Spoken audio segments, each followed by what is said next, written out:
bana haysan ku neeflan u sareeya samada sare dayaxa calanka yeesura san kulludiyo waqtiga ku seerin Siid Cabdillah Xasan Siyaad baraayiga dhashay Soomaali bana haysan ku neeflan u sareeya samada sare dayaxa calanka yeesura san kulludiyo waqtiga ku seerin Siid Cabdillah Xasan Siyaad baraayiga dhashay sabol adigu ana sabaqo ku siiyay saraha dheer oo ismii ana taagay hadaa saaka kibirtay seetana ila dhacday وقت صاح حتى سنت قشة وقشبتي نكي سحلة سعيسة ديبي دارو إنا سحلة همودن إنا صبري همود سعد وسعود تعيدا كانوا وسقاني سبن كيدي بستيل هاوس بانك الداي صومالي ما كان شيء سياشي أفريكا سبب كان ردش سبب الداش هذي نمو مرتبطة سدا الناس لها كولا بيكسن سيلا على كود سوكالا لاغودين سعبك إيتن تيشا ليسو كيان كمود ستالا ويقا رحلي Soomaalina way ogaatay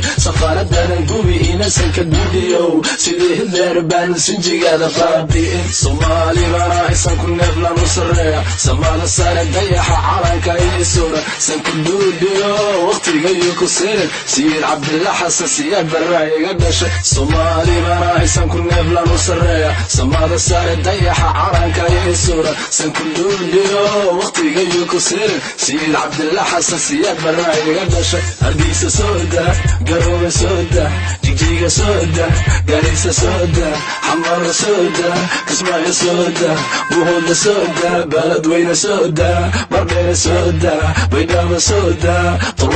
tallah ciidanka soda sahrooyidiib calankayidiib haddaan soo noqon wadanka u dagaal South Africa maqal saaxiibka miyi Soomaalida gubtay weligay mayloobo walee mayloobo sidaad mudin ma Soomaali weynowday saxarkii wuu baxay iftiinkii soo baxay Soomaali waa nabad sooliyo sanaag sharag lasaaku saarka noo xira sabadi goldogob saarka noo xira xajadu waa sax sanku duudub asaga